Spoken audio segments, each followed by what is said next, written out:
вале вақте ки имтиҳон омад, пас таҳаммул кун, хурсанд бош. интихоби Аллоҳ ба ту афтод ва Аллоҳ барои ту хайр хост. туро бо ҳамсарат имтиҳон мекунанд, туро бо фарзандонат имтиҳон мекунанд, туро ҳатто бо худат имтиҳон мекунанд.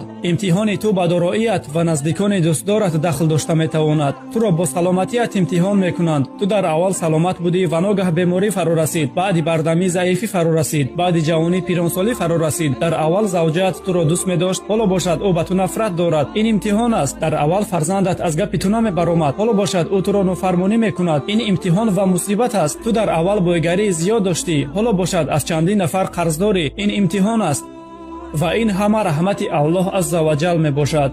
эҳтимол аст ки Аллоҳ туро бо рафиқонат ва наздиконат имтиҳон мекунад. дар байни шумо муҳаббат ва бародарӣ буд ва ту ҳатто гумон мекардӣ ки агар ба пои ту хоре бихалад, ҳамаи онҳо дар атрофи ту ҷамъ мешаванд, вале